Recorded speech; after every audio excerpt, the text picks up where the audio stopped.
Assalamualaikum warahmatullahi wabarakatuh. My name is Nora Syifa Asila, and today I will explain about our topic in topic 2. So the first topic is about SLA, L1, L2, and FL. So the first topic is about first language acquisition. So first language acquisition. First language acquisition is the first language that we'll learn when we are children, when we are young children. So we usually learn our first language naturally from the people around us, is especially our family and our community. And for example, like when we are children, we listen to our parents talking, and then we start to understand words and use them into communication. We do not we do not really use we do not really think about grammar rules when we learn our first language. Because we just hear the language, use it, and then learn it in naturally. So according to the Safil Troy, L1 is normally acquired during early childhood, as part of growing up among people who speak the language. So L1 is basically the language we acquire first when we were young. So the next is I think that's all for first language acquisition, and then the next is second language acquisition. So second language acquisition,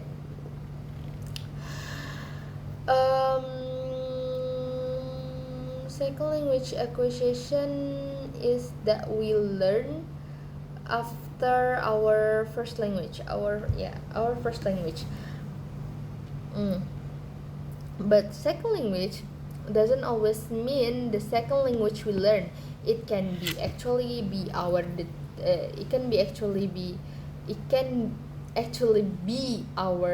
third, fourth, or even third language. We can learn L2 in different way. We can learn it informally, for example, like by talking with others people, and then we can learn by formally, like such as learning in the school, English in the classroom with the teacher. So sometimes we can use both ways. For example, like we learn English in the class, then we practice English by talking with other people, with other people in their classroom. So we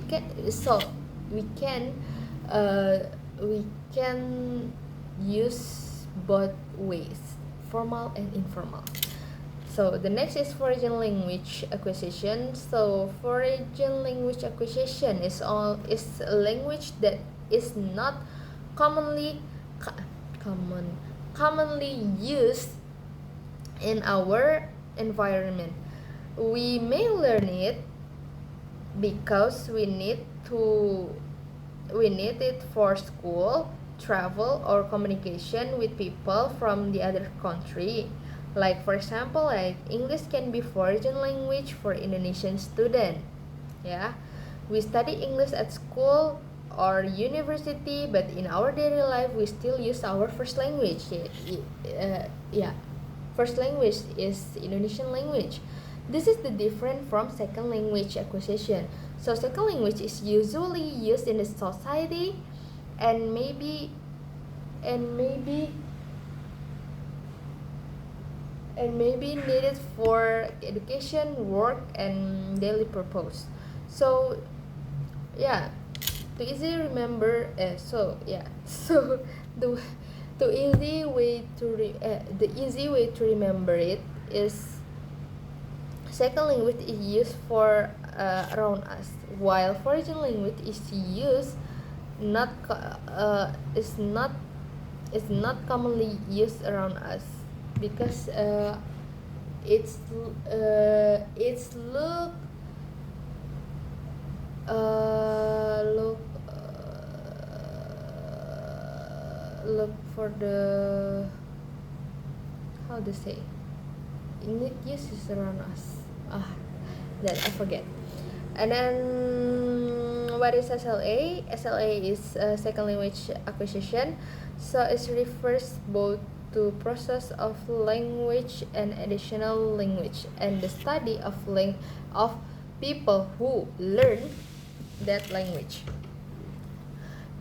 SLA tries to understand how people learn another language. There are three important in SLA. The first is what does the learner know, and then the second is how does the learner learn it, and the third is why are some learners more successful than others. So SLA also looks at language learning from different perspectives. There are linguistic, psycholinguistic, and social perspective. And then the linguistic perspective looks at language itself. The psychological perspective looks at the mental and the cognitive process, and the social perspective looks at the things like identity, motivation, and social environment. And then the last is why do we need to learn about SLA? So because people do not learn language exactly in the same way. Some people can learn a language maybe quickly, while others need more time. Nah, this can be influenced by many things such as motivation, personality, learning strategy, social environment, and learning experience. By learning about SLA, we can understand how people learn language and why the learning can be different. And then also important for teachers. If teachers understand how language learning works, they can better understand their student to improve the way they teach. So SLA for both language learner and language teacher. So SLA is useful for language learner and language teacher. So for the conclusion, L1 is the first language we learn as when we children. L2 is additional language we learn after L1, and foreign language is a language that is not commonly used in around us. And then SLA is help us to understand how and why people learn additional language in a different way. And that's all for me, I think. Thank you. Assalamualaikum warahmatullahi wabarakatuh.